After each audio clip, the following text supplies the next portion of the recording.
आपण बघत आहात आम्ही नेवास्कर न्यूज, नेवास्करांच्या हक्काचं व्यासपीठ।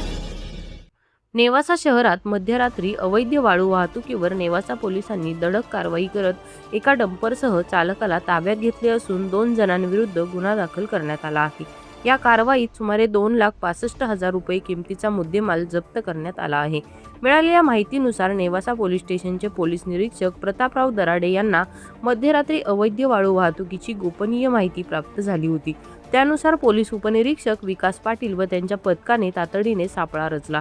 रात्री सुमारे 1 वाजण्याच्या सुमारास नेवासा बुद्रुककडून येणारा लाल पांढऱ्या रंगाचा विना नंबरचा डंपर पोलिसांना संशयास्पद आढळला। आई होण्याचा सुंदर प्रवास सुरक्षित हातांमध्ये। तज्ञ डॉक्टर्स, आधुनिक सुविधा आणि मनापासून काळजी। तुमच्या आणि बाळाच्या आरोग्यासाठी विश्वासार्ह साथ। गायनिवर्स वुमेन्स हॉस्पिटल, नेवासा फाटा। संपर्क क्रमांक 7276109901। पोलिसांनी वाहन थांबवून चौकशी केली असता चालकाने आपले नाव सागर अशोक चव्हाण, वय 26, राहणार गंगानगर असे सांगितले। डंपरमधील वाळू वाहतुकीबाबत आवश्यक परवाना मागितला असता कोणतीही वैध कागदपत्रे सादर करता आले नाहीत। चौकशीत हा डंपर दीपक खंडाकडे, राहणार सिरसगाव, तालुका नेवासा यांचा असल्याचं निष्पन्न झाले।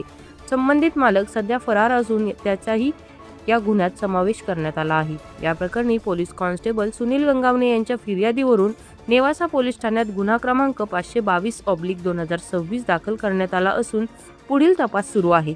ही कारवाई पोलीस अधीक्षक एम सुदर्शन, अप्पर पोलीस अधीक्षक सोमनाथ वाकचौरे, उपविभागीय पोलीस अधिकारी नीरज राजगुरू आणि पोलीस निरीक्षक प्रतापराव दराडे यांच्या मार्गदर्शनाखाली करण्यात आली।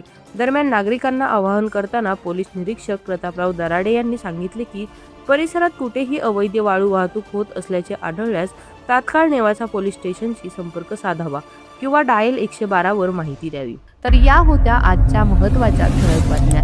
अधिक अपडेटसाठी पाहत रहा आम्ही नेवास्कर न्यूज। धन्यवाद।